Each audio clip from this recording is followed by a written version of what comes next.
Esse vídeo é sobre razão, é só mesmo uma introdução de um assunto muito importante que tem muito mais para poder falar sobre ele.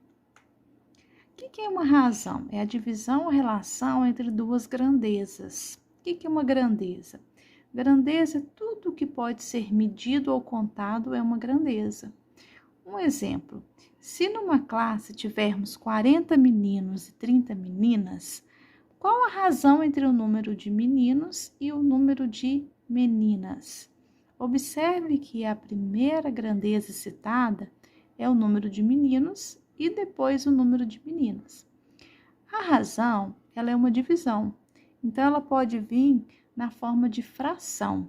Então, aqui a primeira grandeza citada está no numerador e a segunda grandeza citada está no denominador.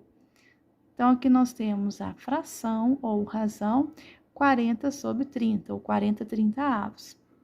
O que foi feito aqui? Foi simplificado, né? Cortou o zero em cima com o zero embaixo. Resultou em 4t. O que significa isso? A cada 4 meninos que tem na turma, nós temos também 3 meninas. Outros exemplos de razões. Um automóvel percorre 160 quilômetros em 2 horas.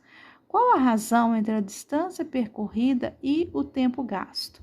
Então, nós temos aqui a distância de 160 quilômetros, foi a primeira grandeza citada, e a segunda grandeza citada foram as horas, que são 2 horas.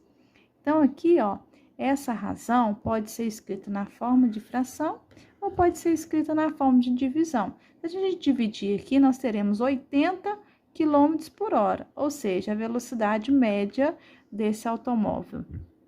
Segundo exemplo, uma solução exige 5 gramas de soluto e 2 litros de água.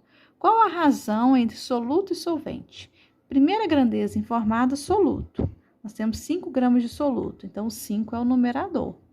No denominador, nós vamos ter o solvente, que é a água, que são 2 litros.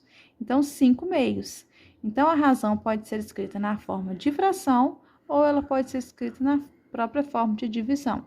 Lembrando, a primeira grandeza informada vai ficar no numerador, segunda grandeza informada vai ficar no denominador.